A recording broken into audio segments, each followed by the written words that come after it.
ശാന്തമായ ഒരു ഗ്രാമത്തിൽ ദയാലുവായ ഒരു വൃദ്ധനായ മുത്തച്ഛനും അദ്ദേഹത്തിന്റെ 18 വയസ്സുള്ള ചെറുമകൻ ദാമുവും താമസിച്ചിരുന്നു.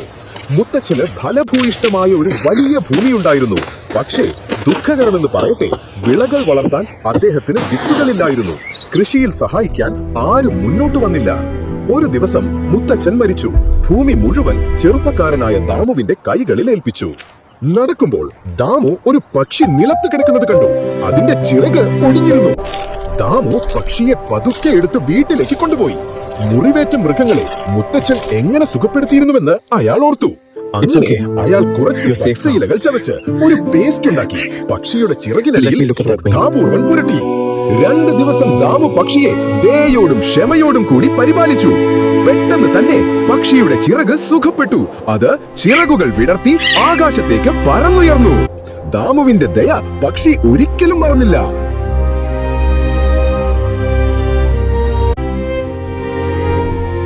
ലോകം നിശബ്ദമായിരുന്ന ഒരു രാത്രിയിൽ അതേ പക്ഷി തിരിച്ചു വന്നു. ദാമുവിന്റെ വീടിന് മുകളിലൂടെ പറന്ന് ഒരു തിളങ്ങുന്ന വിത്ത് നിലത്തിട്ടു. ചന്ദ്രപ്രകാശത്തിൽ ആ വിത്ത് മൃദുവായി തിളങ്ങി. പിറ്റേന്ന് അതിരാവിലെ ദാമു പുറത്തേക്കിറങ്ങിയപ്പോൾ തന്റെ വീടിനടുത്ത് വിചിത്രമായ എന്തോ ഒന്ന് കണ്ടു. നിലത്ത് കിടക്കുന്ന തിളങ്ങുന്ന ഒരു വിത്ത്. അയാൾ കുനിഞ്ഞ് കൗതുകത്തോടെയും അത്ഭുതത്തോടെയും 2 കൈകളും കൊണ്ട് അത് ശ്രദ്ധാപൂർവം എടുത്തു.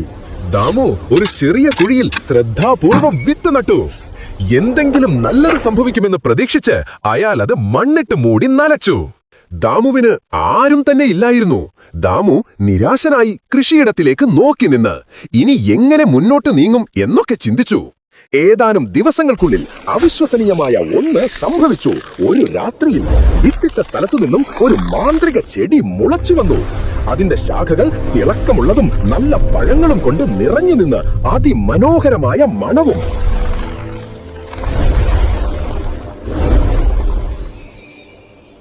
ഉറക്കമുണർന്ന ദാമു ഇതു കണ്ട് ഞെട്ടി. ദാമു ചെടിയുടെ അടുത്തേക്ക് നടന്നു. ഒരു പഴുത്ത പഴം പറിച്ചെടുത്തു. ഒരു കഷണം കടിച്ചു. അവിശ്വസനീയമം വിധം മധുരമുള്ളതായിരുന്നു അതിന്റെ രുചി. ഇതുവരെ ഇങ്ങനൊരു പഴം കഴിച്ചിട്ടില്ല ദാമു. വയറ് നിറയെ കഴിച്ചു.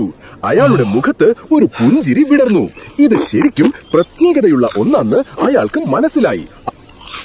ഓരോന്നിന്റെയും രുചി അവസാനത്തേതിനേക്കാൾ മികച്ചതായിരുന്നു.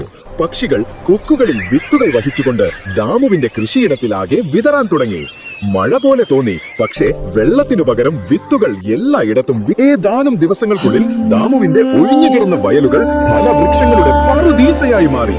ഫാമിന്റെ ഓരോ കോണും പച്ച ഇലകളും വർണ്ണാഭമായ പഴങ്ങളും കൊണ്ട് നിറഞ്ഞിരുന്നു. ഒരു കാലത്ത് ശാന്തമായി